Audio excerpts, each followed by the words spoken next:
اچھا، فرض کریں کہ ایک انتہائی سنگین قتل کا مقدمہ چل رہا ہے۔ ہم عدالت کا کمرہ بالکل بھرا ہوا ہے، ثبوت موجود ہیں اور بس زندگی یا موت کا فیصلہ ہونا ہی والا ہے۔ ہم لیکن لیکن اچانک ایک مسئلہ ہو جاتا ہے۔ بالکل اچانک پتہ چلتا ہے کہ جس فورینزک ماہر نے خون کا تجزیہ کیا تھا وہ عدالت میں موجود ہی نہیں، جس ڈاکٹر نے پوسٹ مارٹم کیا تھا وہ غائب ہے، اور یہاں تک کہ خود قاتل بھی فرار ہو چکا ہے۔ وہ یعنی مین کردار ہی غائب ہیں سارے۔ صحیح کہا۔ اب ایک عام انسان تو یہی سوچے گا کہ بھائی قانون کا پہیہ تو یہیں ٹھہر جائے گا، مطلب جب اصل کردار ہی سامنے نہیں ہے تو انصاف کیسے ہوگا؟ لوگ عام طور پر یہی سوچتے ہیں۔ لیکن ایسا ہے نہیں۔ The code of criminal procedure, جسے ہم عام زبان میں ضابطہ فوجداری کہتے ہیں، اس کا 1898 کا قانون ان سب کی غیر موجودگی میں بھی انصاف کا پہیہ گھماتا رہتا ہے۔ بالکل، روکنے نہیں دیتا اسے۔ تو آج ہم قانون کے اسی مخصوص حصے کو ڈی کوڈ کریں گے جو اس ٹھہراؤ کو روکتی ہے۔ اس تفصیلی جائزے میں خوش آمدید۔ میں سوچ رہی تھی کہ یہ پورا معاملہ کتنا عجیب لگتا ہے سننے میں، ہے نا؟ یہ واقعی قانونی نظام کی سب سے پیچیدہ اور دلچسپ حقیقتوں میں سے ایک ہے۔ دیکھیں، انسانی فطرت ہے کہ وہ فزیکل موجودگی میں سکون تلاش کرتی ہے۔ صحیح۔ ہماری ذہنیت ایسی ہے کہ ہم آنکھوں دیکھی اور سامنے موجود چیز پر ہی یقین کرتے ہیں، لیکن جب عدالت کے کمرے کی بات آتی ہے، جہاں کسی کی زندگی داؤ پر لگی ہو۔ ہاں، جہاں کسی کی آزادی یا پوری زندگی داؤ پر لگی ہوتی ہے، تو اچانک وہاں موجودگی کا اصول تھوڑا بدل جاتا ہے۔ وہ ڈاکٹر یا وہ ماہر سائنسداں جو کسی کی بے حسی یا گناہگاری کا فیصلہ کرنے میں اتنا اہم کردار ادا کر سکتا ہے، کبھی کبھی وہاں خود موجود نہیں ہوتا۔ اس کی جگہ بس ایک کاغذ کا ٹکڑا ہوتا ہے۔ ایگزیکٹلی، اس کی جگہ صرف ایک کاغذ کا ٹکڑا لے لیتا ہے۔ اور یہی ہمارا آج کا موضوع ہے۔ ہم the code of criminal procedure 1898 کے حصہ نہم یعنی پارٹ 9 کے چیپٹر XLI پر بات کر رہے ہیں، جس کا عنوان ہے اسپیشل رولز آف ایویڈنس۔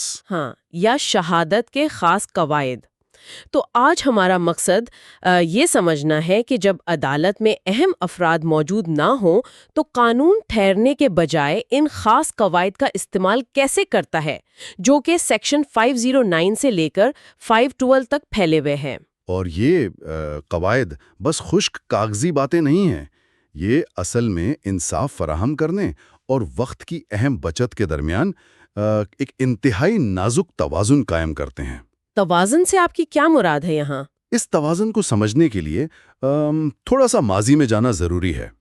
یاد رکھیے کہ یہ قانون 1898 میں بنایا گیا تھا۔ اچھا، یعنی انگریز کے دور میں؟ بالکل، اس دور کے برے صغیر کا تصور کریں ذرا۔ فاصلے بہت طویل تھے، سفر کرنا انتہائی مشکل تھا۔ اگر کوئی سول سرجن کسی چھوٹے گاؤں میں معائنہ کرتا تو اسے عدالت جانے کے لیے لمبا سفر کرنا پڑتا ہوگا۔ ہاں، اسے عدالت میں پیش ہونے کے لیے گھوڑے یا ٹرین پر سفر کر کے کئی دن لگا کر دوسرے شہر جانا پڑتا، اور اس کے پیچھے پورے علاقے کا طبی نظام رک جاتا۔ اوہ واو، یہ تو میں نے سوچا ہی نہیں تھا۔ ایک اکیلا ڈاکٹر، اور وہ بھی سفر میں۔ صحیح کہا۔ تو قانون بناتے وقت اس عملی مسئلے کو سامنے رکھا گیا۔ قانون صرف آدرش وادیہ یعنی صرف آئیڈیلسٹک نہیں ہو سکتا، اسے حقیقت پسند ہونا پڑتا ہے۔ یہ پس منظر واقعی بہت کچھ واضح کر دیتا ہے۔ تو چلیں سیدھا اس توازن کی پہلی کڑی پر چلتے ہیں۔ سیکشن 59 اور 510 کی بنیاد ہی اس بات پر ہے کہ وقت کی بچت کیسے کی جائے۔ سیکشن 590 بیسیکلی طبی شہادتوں یعنی میڈیکل ایویڈنس کے بارے میں ہے۔ کمپنی آپ سے میڈیکل فٹنس رپورٹ مانگتی ہے اور آپ رپورٹ دے دیتے ہیں۔ صحیح۔ اب کمپنی اس کاغذ کو مان لیتی ہے، وہ اس ڈاکٹر کو فزیکلی سامنے نہیں بٹھاتی جس نے ٹیسٹ کیا تھا۔ یہ تو بالکل سمجھ آتا ہے، وقت بچا لیا، بالکل پروسیس فاسٹ ہو گیا۔ لیکن یہاں عدالت کا معاملہ تھوڑا مختلف نہیں ہے۔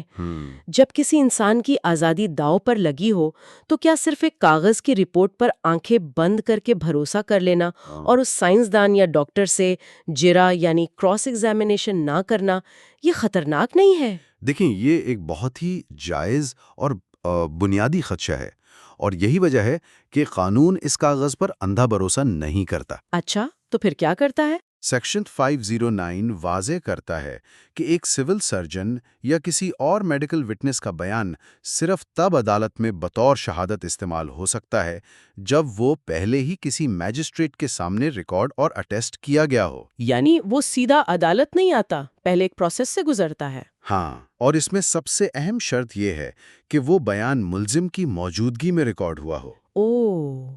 یعنی ملزم وہاں تھا جب وہ رپورٹ پہلی بار پیش ہوئی۔ ایگزیکٹلی، یعنی جب اس ڈاکٹر نے اپنا بیان پچھلی بار کسی میجسٹریٹ کو دیا تھا تو ملزم وہاں موجود تھا اور اس کے پاس سوال کرنے کا پورا حق تھا۔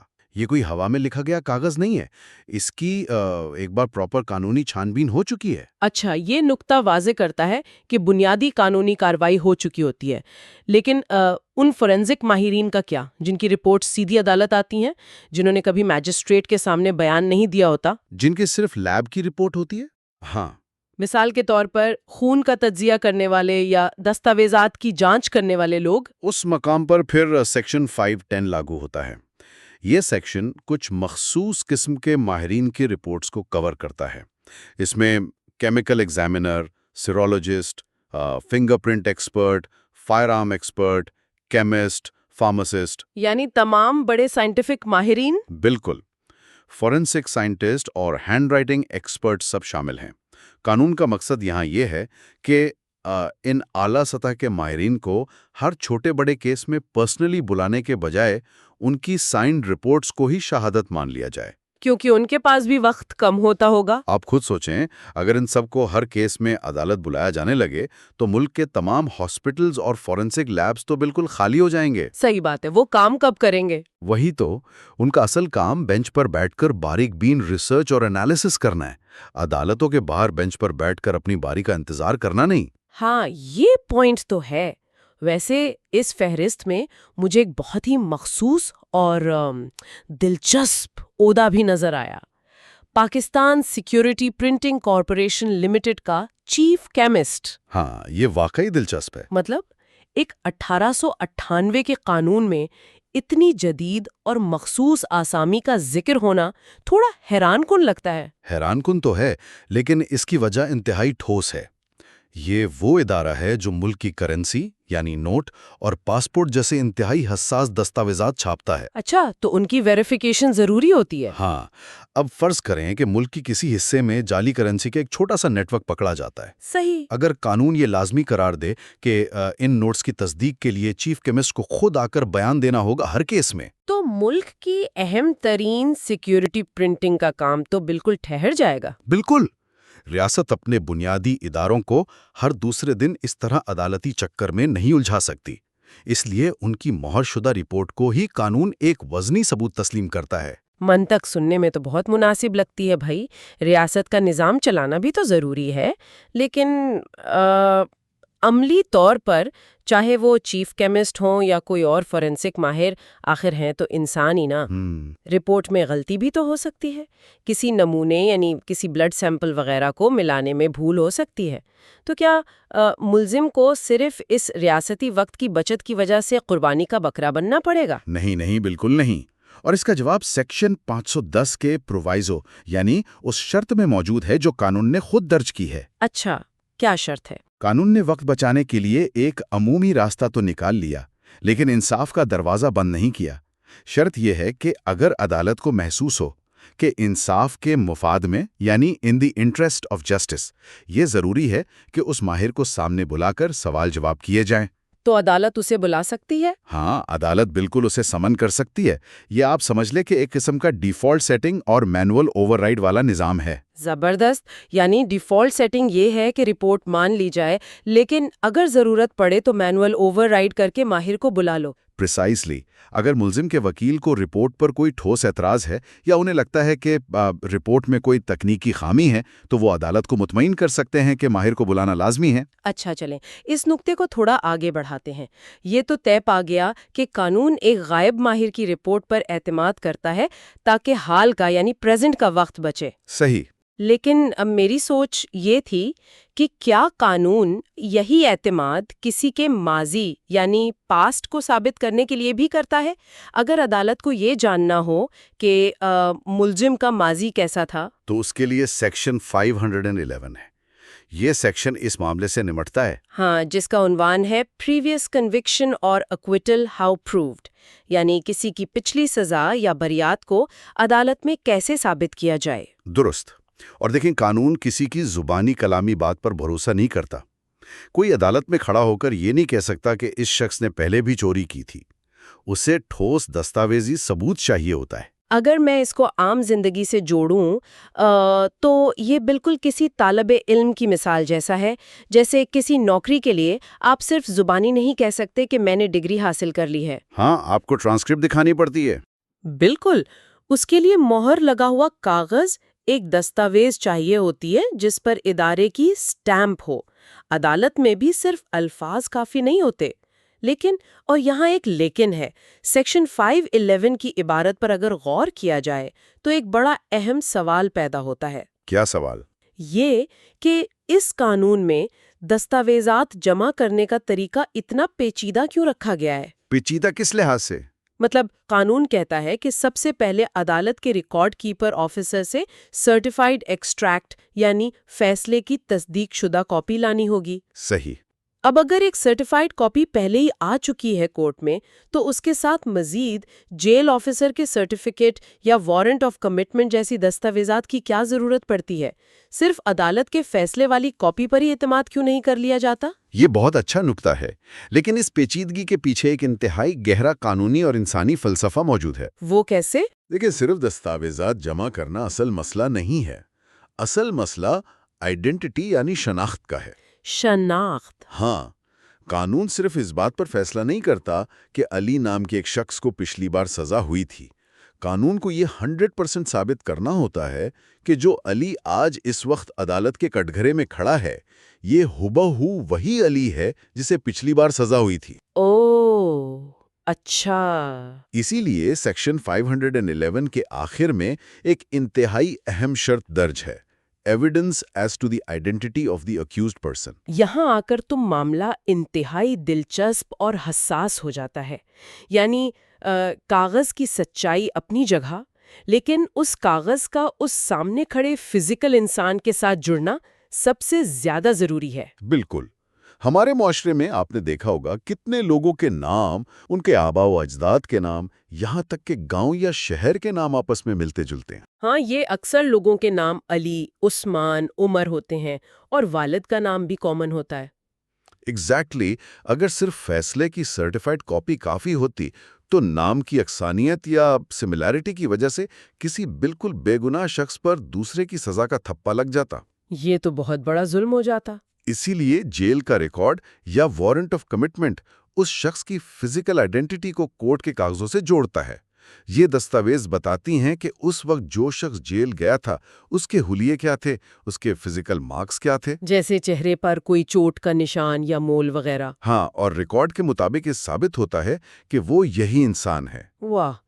تو جو چیز مجھے شروع میں ایک بیوروکریٹک پیچیدگی یا ریڈ ٹیپ لگ رہی تھی، وہ اصل میں ایک سیفٹی نیٹ ہے۔ بالکل ایک سیفٹی نیٹ ہے۔ یعنی قانون کو دستاویزات کے ڈھیر لگانے سے زیادہ اس شناخت کی باریکی پر زور دینا ہے تاکہ غلط فہمی میں کسی معصوم پر ماضی کا کوئی غلط بوجھ نہ ڈال دیا جائے۔ اور اس معیار کو اتنا سخت اس لیے رکھا گیا ہے کیونکہ پچھلی سزا کا اثر نئے کیس کی سزا پر بہت گہرا ہوتا ہے۔ قانون کا بنیادی اصول آپ کو معلوم ہی ہوگا کہ 100 گنہگار چاہے چھوٹ جائیں، ایک بے گناہ کو سزا نہیں ملنی چاہیے۔ ہاں، غلط سزا نہیں ملنی چاہیے۔ اگر پچھلی سزا ثابت ہو جائے تو نئے جرم میں سزا دگنی یا مزید سخت ہو سکتی ہے۔ اس لیے قانون کسی بھی قسم کے شک کی گنجائش نہیں چھوڑتا۔ یہ واقعی انسانی حقوق کی بہترین حفاظت ہے۔ اچھا، اب جب کہ ہم نے غیب ماہرین اور ماضی کی دستاویزات پر اتنی تفصیل سے گفتگو کر لی ہے، تو اس جائزے کے سب سے اہم اور سنگین حصے کی طرف آتے ہیں۔ سیکشن 512۔ جی، سیکشن 512۔ یہ تصور کیا جائے کہ اگر اصل ملزم ہی غائب ہو جائے، مطلب وہ فرار ہو جائے یا اس کی پہچان ہی نہ ہو، تو پھر کیا ہوتا ہے؟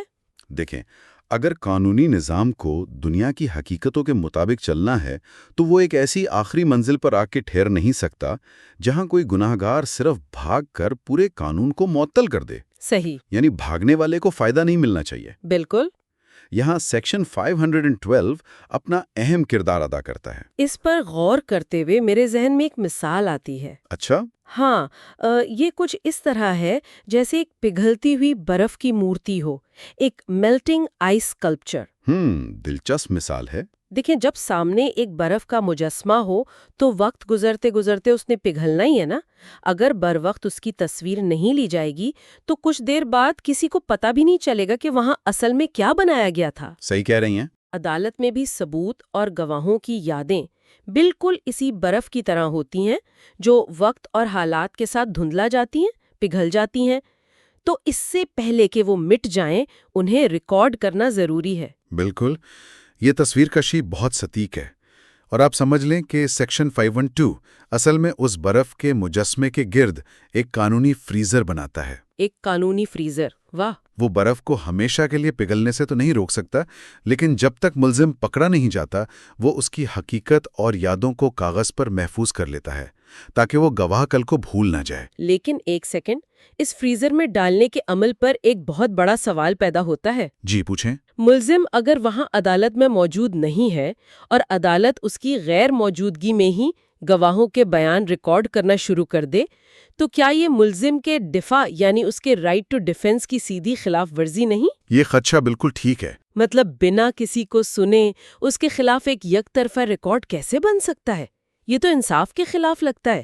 آپ کا سوال انسانی حقوق کی بنیاد پر بالکل بجا ہے، اور اسی لیے سیکشن 512 کا پہلا حصہ جو کہ فراری ملزم یعنی ایبسکانڈنگ اکیوز کے بارے میں، وہ انتہائی سخت شرائط رکھتا ہے۔ عدالت ایسے ہی نہیں کہتی کہ اچھا ملزم موجود نہیں، چلو بیان شروع کرو۔ تو پہلے کیا کرنا پڑتا ہے؟ عدالت میں یہ ٹھوس طریقے سے ثابت کرنا پڑتا ہے کہ ملزم جان بوجھ کر فرار ہے۔ لیکن ٹھہریے، جان بوجھ کر فرار ہونا ثابت کیسے ہوگا؟ ہو سکتا ہے اس بیچارے کو پتہ ہی نہ ہو کہ اس کے خلاف کوئی FIR کٹی ہے یا کوئی مقدمہ چل رہا ہے۔ بالکل ہو سکتا ہے۔ وہ ہو سکتا ہے اپنے کسی نجی کام سے کسی دوسرے شہر گیا ہو۔ یہی وہ نقطہ ہے جہاں قانونی ضابط پورے کیے جاتے ہیں۔ پولیس کو یہ کمپلیٹلی ثابت کرنا ہوتا ہے کہ انہوں نے ملزم کی تلاش کے لیے پہلے اریسٹ وارنٹس نکالے، اس کے گھر گئے اور اسے ڈھونڈنے کی ہر ممکن کوشش کی۔ اچھا، یعنی پراپر پروسیجر فالو ہوتا ہے۔ ہاں، پھر عدالت ایک پروکلیمیشن یعنی اشتہار جاری کرتی ہے جو اخبارات میں اور اس کے آخری معلوم پتے پر لگایا جاتا ہے۔ جو ہم اکثر اخباروں میں دیکھتے ہیں، اشتہاری ملزمان کی۔ ایگزیکٹلی۔ جب یہ سب قدم اٹھائے جا چکے ہوں اور عدالت کو یقین ہو جائے کہ ملزم جان بوجھ کر قانون سے روپوش ہے اور اس کی فوری گرفتاری کی کوئی امید نہیں ہے، صرف تب عدالت آگے بڑھتی ہے۔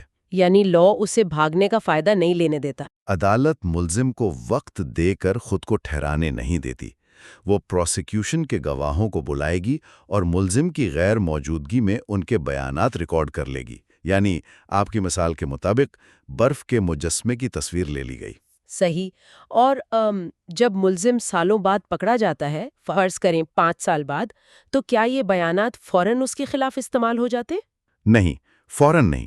قانون کہتا ہے کہ یہ پہلے سے ریکارڈ شدہ بیانات صرف اور صرف تب استعمال ہو سکتے ہیں اگر وہ گواہ اب مر چکا ہو یا اپنی ذہنی یا جسمانی حالت کی وجہ سے بیان دینے کے قابل نہ رہا ہو۔ اوہ، یعنی اگر گواہ زندہ اور ٹھیک ہے تو پرانا کاغذ فائدہ نہیں دے گا۔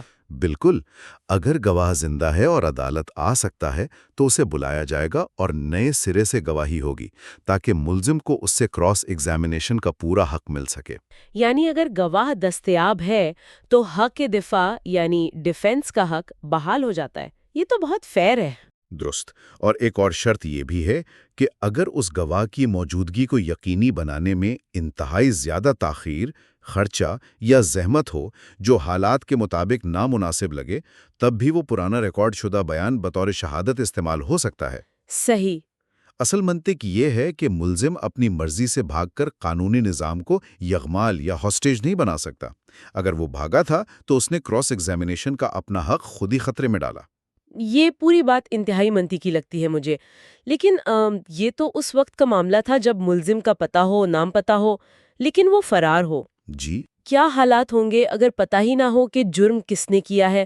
ایک نامعلوم ملزم کا کیس کیسے آگے بڑھے گا؟ اس کے خلاف تو وارنٹس اور اشتہار بھی نہیں نکل سکتے۔ یہ سیکشن 512 کا دوسرا اہم حصہ ہے۔ Record of evidence when offender unknown. لیکن یاد رکھیں یہ نظام ہر چھوٹے موٹے جرم کے لیے حرکت میں نہیں آتا. اچھا. قانون کہتا ہے کہ اگر کوئی ایسا سنگین جرم ہوا ہے جس کی سزا یا تو موت ہے یا پھر امپریزنمنٹ فار لائف یعنی عمر قید ہے، صرف تب اور مجرم نامعلوم ہے تب سسٹم متحرک ہوگا. لیکن صرف اعلیٰ سطح کے جرائم کیوں؟